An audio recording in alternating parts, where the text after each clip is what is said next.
ছিল ছিল ইমাম বাগাবী সেটাও লিখেছেন। তারা বলল লিআন্নানা খুলিকনা ক্বাবলা ওয়া রাআইনা মা লাম ইয়ারা, আদমকে তো এখনো সৃষ্টি করা হয়নি আর আমরা কত আগে হয়েছি, অথবা আমরা যা দেখেছি আদমটা দেখবে না, দেখার ভিত্তিতে আমাদের এলেম থাকবে বেশি, আদমের এলেম থাকবে কম।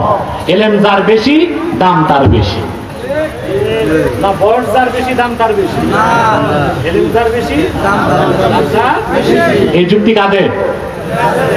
এই যুক্তি আমাদেরও। সুবহানাল্লাহ। এরপরে আল্লাহ তাআলা আদম আলাইহিস সালামকে সৃষ্টি করলেন। সৃষ্টি করার পর আল্লাহ তাকে সৌন্দর্য দিলেন,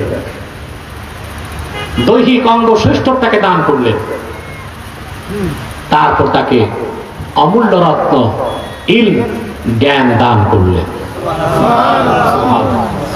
আল্লাহ পাক বলেন وعلم آدم الأسماء كلها ثم عرضهم على الملائكة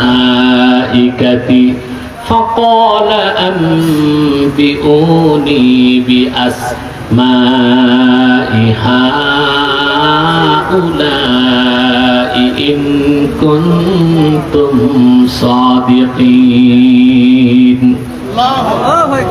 আল্লাহ আদম আলাইহিস সালামকে সব কিছুর নাম শিক্ষা দিলেন। সব কিছুর নাম বুঝেন নাই? প্লেনের নাম,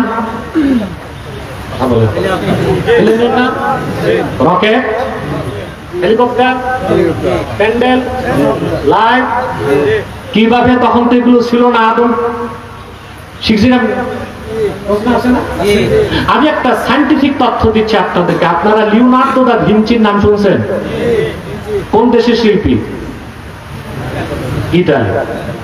তার বিখ্যাত একটা চিত্রকর্ম হচ্ছে মোনালিসা, ঠিক না? এই লিওনার্দো দা ভিঞ্চির যুগ ছিল 500 বছর আগে। 500 বছর আগে সে হেলিকপ্টারের ছবি অঙ্কন করছে।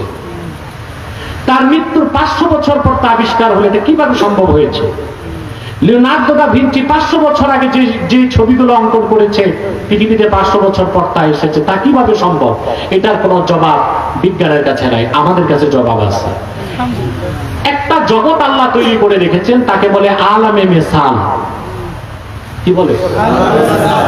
ওইটাকে আপনি বলতে পারেন the world of samples. World of samples. আলামে মেসালে যে জিনিসের অস্তিত্ব আল্লাহ রাখছেন পৃথিবীতে, সেটাই অস্তিত্বে আসবে। অথবা প্লেন আর রকেট আর হেলিকপ্টার এখন আবিষ্কার হয়েছে, কিন্তু স্যাম্পল তো আল্লাহ বানায় রাখছেন আদম সৃষ্টির আগে। আল্লাহ যখন আদমকে সবকিছুর নাম শিখেছেন, আদমের দৃষ্টি ছিল আলামে মেসালে। পুরুষের কণ্ঠে বলেন সুবহানাল্লাহ। আপনার শব্দ পুরুষ? সন্দেহ আছে? পুরুষ না সুপুরুষ?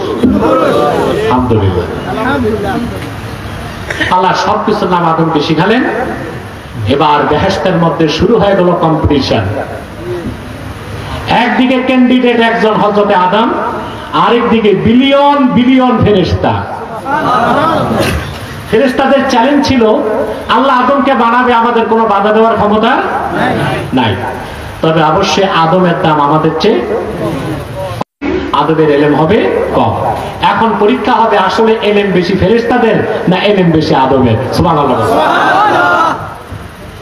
একদিকে দাঁড়ায় গেলেন, সুম্মা আরাদাহুম আলাল মালাইকা।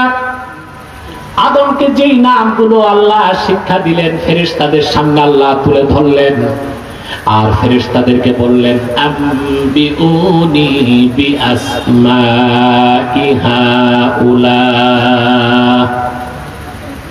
এই সব জিনিসের নাম আমাকে তোমরা বলো। ইন কুনতুম সাদিকিন, যদি তোমরা তোমাদের দাবিতে সত্যবাদী হও। দাবি ছিল আদমের চেয়ে এলেম আমাদের বেশি, আদমের এলেম আমাদের চেয়ে কম। যার এলেম বেশি তার দাম বেশি। এই নীতি আমাদেরও, এই নীতি ফেরেশতাদেরও, এই নীতি বিজাতিদেরও।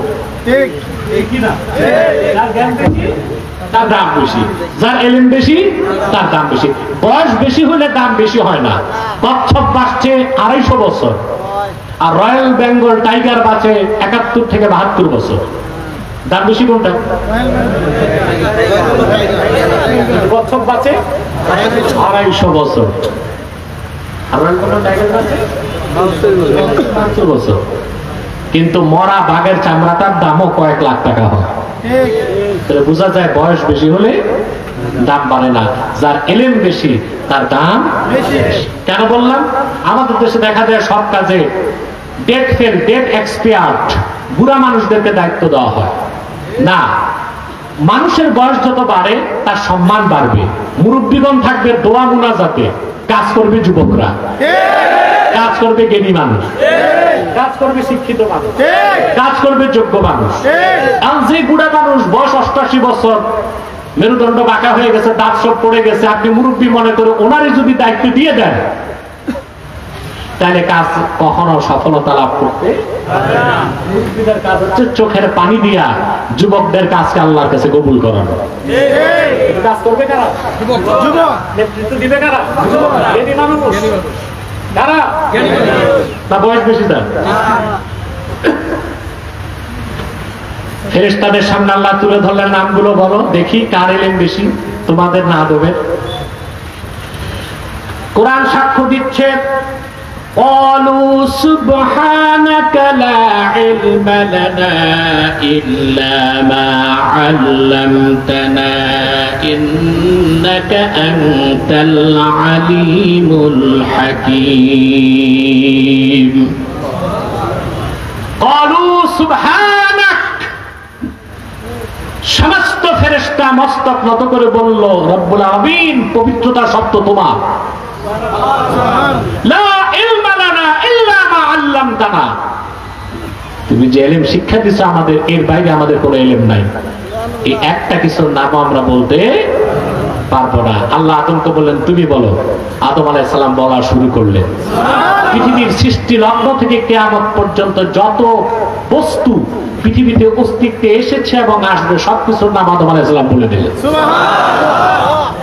সেখানে ফিজিক্স ছিল, কেমিস্ট ছিল, জুলজি ছিল, বোটানি ছিল, কসমোলজি ছিল, সব ছিল। কে বলছেন? এলেম বেশি কার প্রমাণ হলো? তিনি হয়ে গেলেন সবচেয়ে সম্মানিত, দাবি তার এলেম বেশি। আল্লাহ পাক বললেন, وَإِذْ قُلْنَا لِلْمَلَائِكَةِ اسْجُدُوا لِآدَمَ فَسَجَدُوا إِلَّا إِبْلِيسَ أَبَى وَاسْتَكْبَرَ وَكَانَ مِنَ الْكَافِرِينَ। আল্লাহ পাক বলেন, ফেরেশতারা এলেম বেশি তো প্রমাণ হলো আদমের, অতএব যার সম্মান বেশি সে সম্মান পাওয়ার উপযুক্ত। তোমরা সবাই আমার খলিফা আদমকে সেজদা করো। সমস্ত ফেরেশতারা আদমকে সেজদা করলো, শুধু করলো না ইবলিস। করলো নাকি?